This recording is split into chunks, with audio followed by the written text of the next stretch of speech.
يا دائم الفضل على البرية يا باسط اليدين بالعطية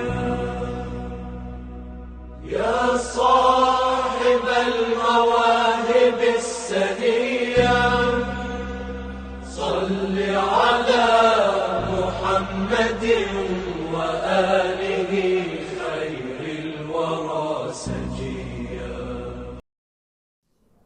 بسم الله الرحمن الرحيم. السلام عليكم ورحمة الله وبركاته.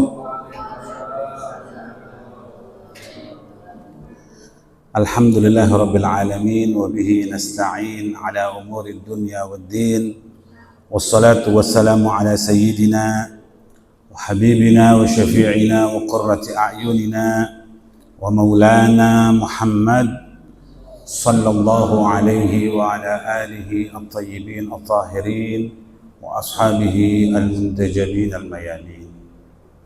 Segala puja dan puji kehadirat Allah Subhanahu wa Ta'ala yang alhamdulillah pada hari ini kita dapat berkumpul bersama, semoga mendapatkan berkah dari Allah Subhanahu wa Ta'ala. Dan tidak lupa pula marilah kita sampaikan salawat serta salam rindu kita, salam cinta kita kepada kekasih kita, orang yang ditunggu-tunggu syafaatnya khususnya kelak nanti di akhirat, itu Kangjeng Nabi Muhammad sallallahu alaihi wa alihi wasallam. Di sini saya ingin sedikit membahas tentang tokoh atau tokoh sejarah ya.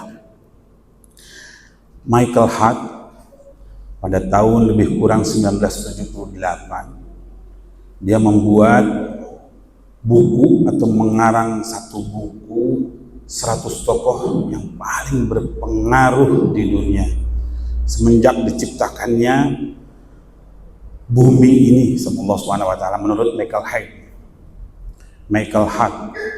Di situ yang menarik adalah ada satu tokoh yang sangat bertolak belakang dengan keyakinan Michael Hart, si pengarangnya, yaitu dia meletakkan Nabi Muhammad sallallahu alaihi wasallam di urutan pertama orang yang paling jempol di dunia ini.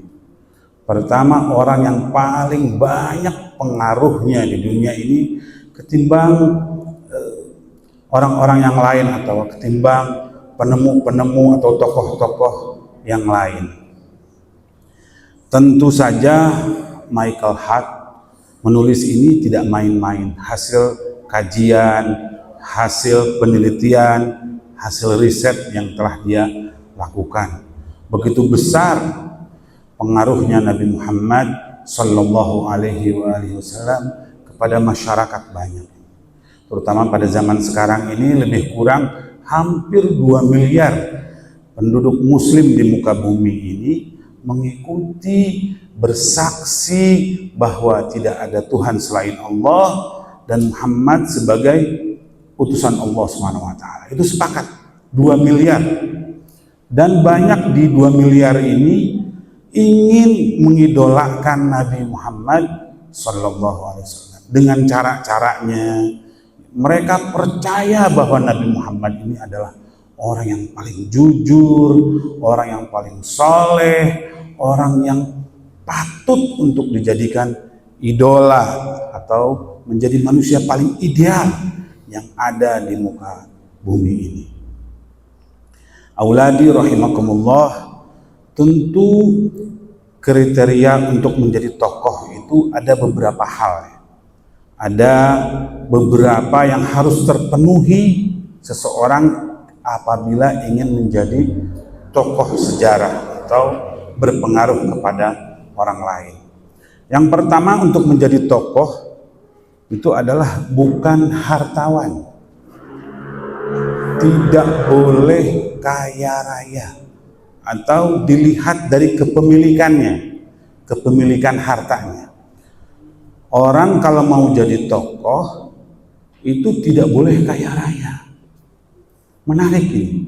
Padahal selama ini yang kita ketahui khususnya di Purwakarta atau di Jawa Barat atau di Indonesia, seorang tokoh itu ya harus kaya raya, harus banyak uangnya, harus banyak hartanya. Oleh karena itu banyak ya di pemilihan umum yang menjadi tokoh-tokoh di kita itu hartawan. Padahal semestinya hartawan itu bukan tokoh.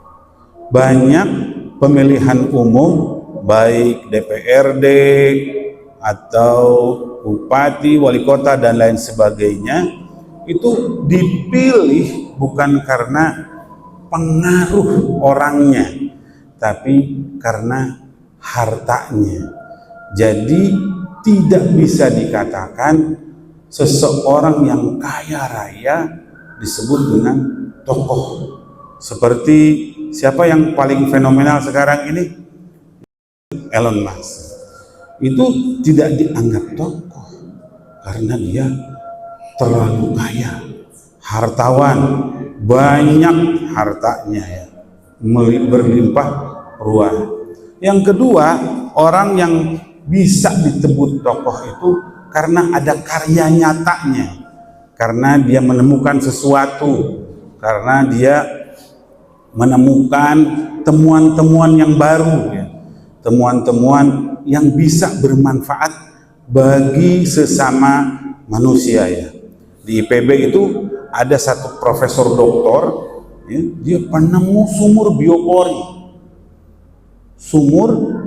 biopori. Tapi sayang di Indonesia ini tidak dianggap tokoh. Padahal dengan sumur biopori ini kebanjiran yang ada khususnya di kampung saya teratasi berkat sumur resapan atau sumur biopori tadi. Dan juga yang disebut dengan tokoh itu harus ada temuan-temuannya, karyanya. Seperti Isaac Newton, dia sebagai penemu apa?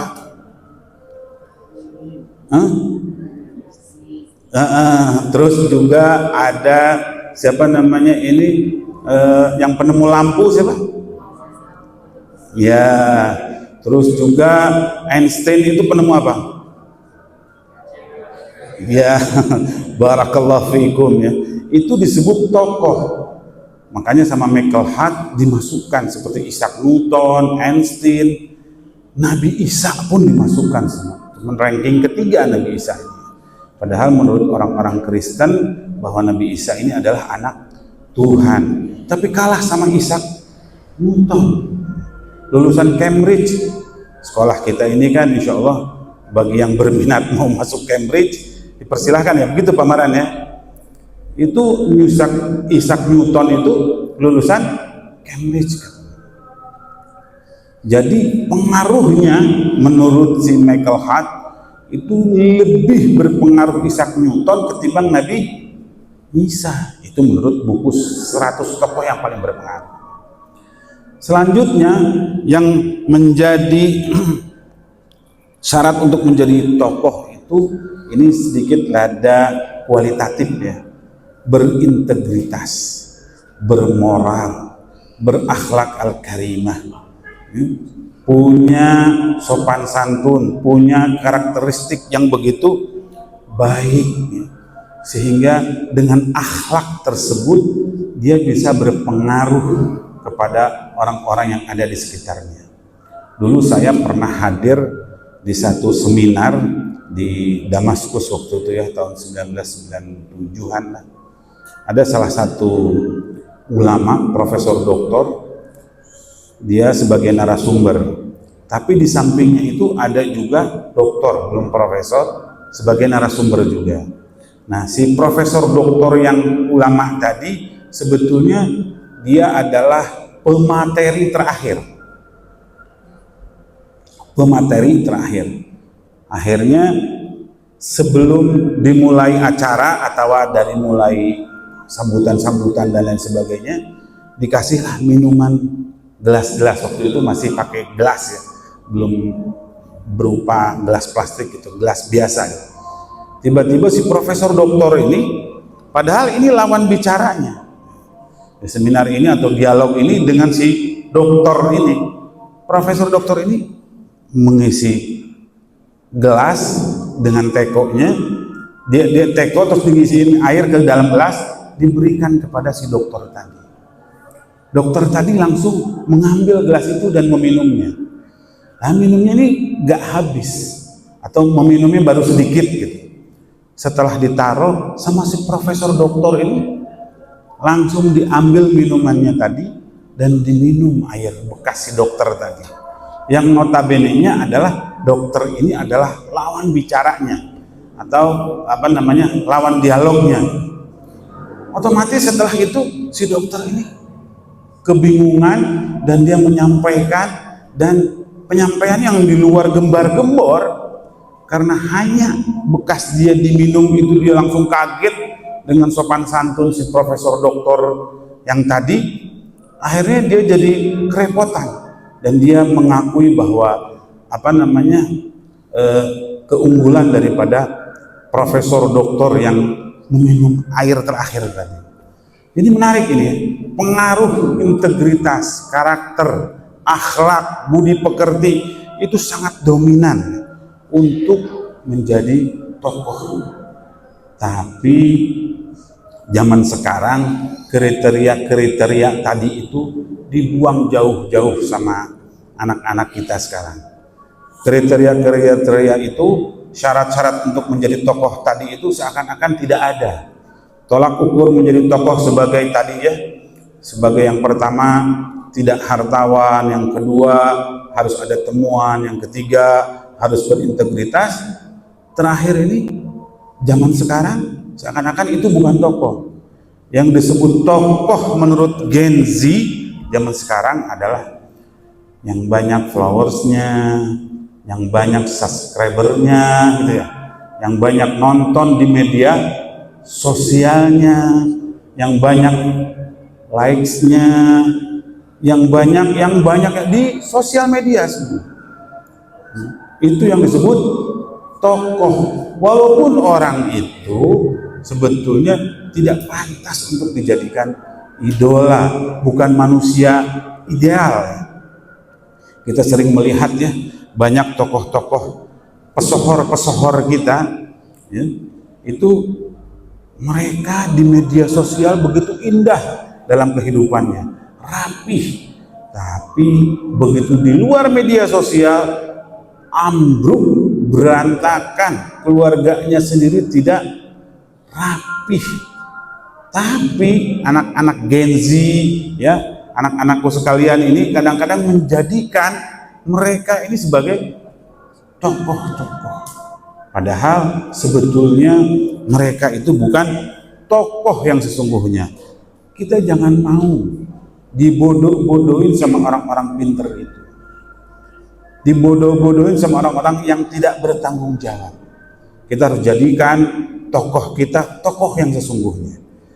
Bahkan menurut saya kita harus jadikan tokoh yang paling harus kita ikuti, tidak ada lain dan tidak ada bukan adalah Nabi Muhammad Sallallahu Alaihi Wasallam. Saya sendiri sebetulnya kurang cocok dengan Michael Hart meletakkan Nabi Muhammad sebagai tokoh yang paling berpengaruh di dunia ya, nomor satu. Saya melihat saingannya terlalu jauh dengan Ishak, dengan siapa namanya yang lain-lainnya ya, Einstein dan lain sebagainya. Nabi Muhammad itu bukan kelas mereka, jauh tidak bisa disandingkan dengan mereka. Kalau disandingkan dengan mereka seakan-akan malah jadi lebih turun derajatnya. Nabi Muhammad itu lebih dari itu semuanya. Auladi rahimakumullah, yuk kita jadikan Nabi Muhammad sebagai tokoh kita. Bila perlu kita jadikan diri kita untuk menjadi tokoh model untuk saudara-saudara kita, teman-teman kita, istri atau suami kita, bahkan nanti untuk anak-anak kita. Dengan ada yang saya tadi sedikit menyinggung ke Pak Asep bahwa kita harus menjadikan diri kita ini menjadi tokoh panutan, khususnya diri kita, saudara kita, teman-teman kita, anak-anak kita, istri atau suami kita. Dengan saya membaca satu buku, katanya guru itu ada dua. Ada guru eksternal dan ada guru internal. Guru eksternal itu seperti Pak Asep, Pak Maran, Pak Yogi, Pak Salman, dan yang lain-lainnya ya. Bu Ira, Bu Icah, dan lain semuanya ini guru yang sesungguhnya, guru eksternal. Tapi ada yang guru internal yang ada dari diri kita sendiri. Bahwa kita juga harus punya yang pertama apa? Atensi. Selanjutnya adalah interest. Kita gali di diri kita itu semua. Kalau kita ingin belajar dari diri kita, kita harus kuatkan atensi kita ini. Setelah itu kita fokus, konsen. Insya Allah kita akan menjadi tokoh sejarah. Mungkin itu saja yang dapat saya sampaikan. Mohon maaf apabila ada kata-kata yang kurang enak didengar. Wabillahi taufiq wal hidayah warridha wal inayah. Assalamualaikum warahmatullahi wabarakatuh. واغفر لنا